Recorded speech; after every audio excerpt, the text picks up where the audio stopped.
Hey, I'm Jim Richards. You know, sometimes people will talk to me about this thing about testing God. They'll say, you know, the Bible says that the children of Israel tested or tempted God, but over in the book of James, it says God can't be tempted. Well, you know, that's a contradiction. Well, actually, when you look at the language, it's really not a contradiction. You know, the concept of testing God is putting God on trial.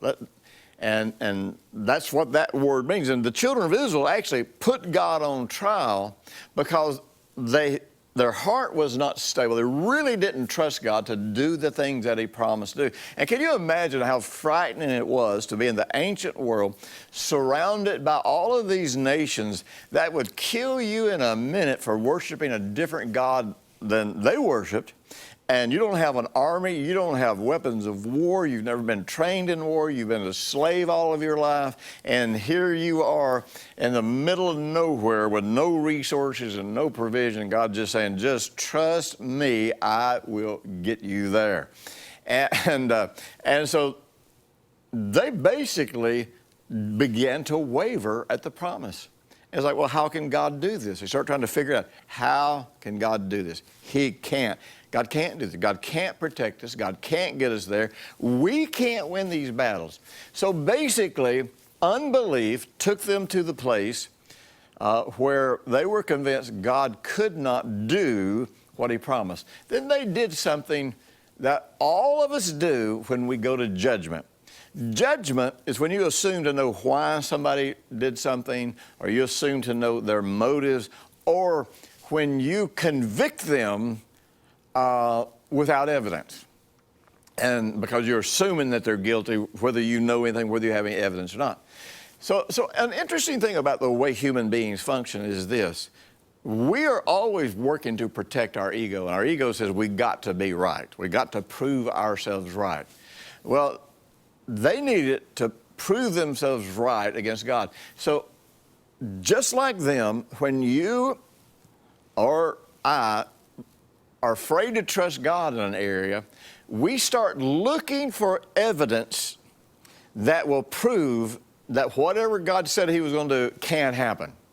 You know, I don't have the education. I'm the wrong color. I'm from the wrong country.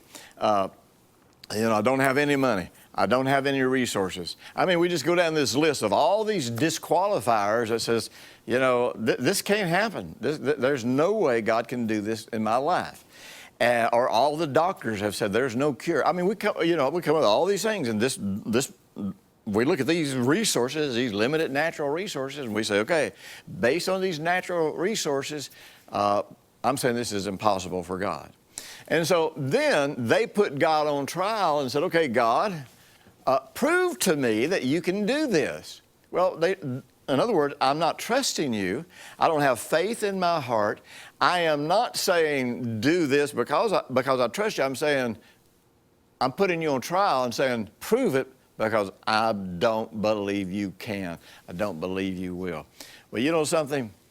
When that happens, we do exactly what the children of Israel did in Psalm 78, 37, and Psalm 78, 41 talks about how that, because their heart was steadfast, because they wavered at the promise, they put God on trial and they limited God.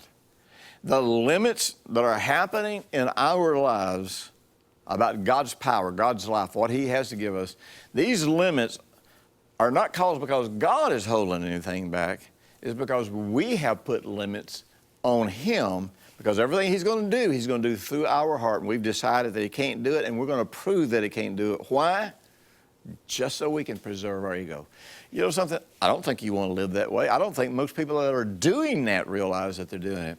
If you want to learn how to move past these limits that you put on yourself and on God and really begin to experience the power of a fixed heart, the power of a heart that doesn't waver, then I got good news for you. I got an incredible series on my website that I think will be an incredible blessing to you. As a matter of fact, if you'll subscribe, click the subscribe button below. I'll pop you an email this week with a link to a short message that's talking about the power of a fixed heart. And I want to show you how to move past these limitations. And you don't have to beat yourself up. You don't have to feel guilty. None of that stuff. You just say, oh, okay, here's the truth. Here's how I move past here.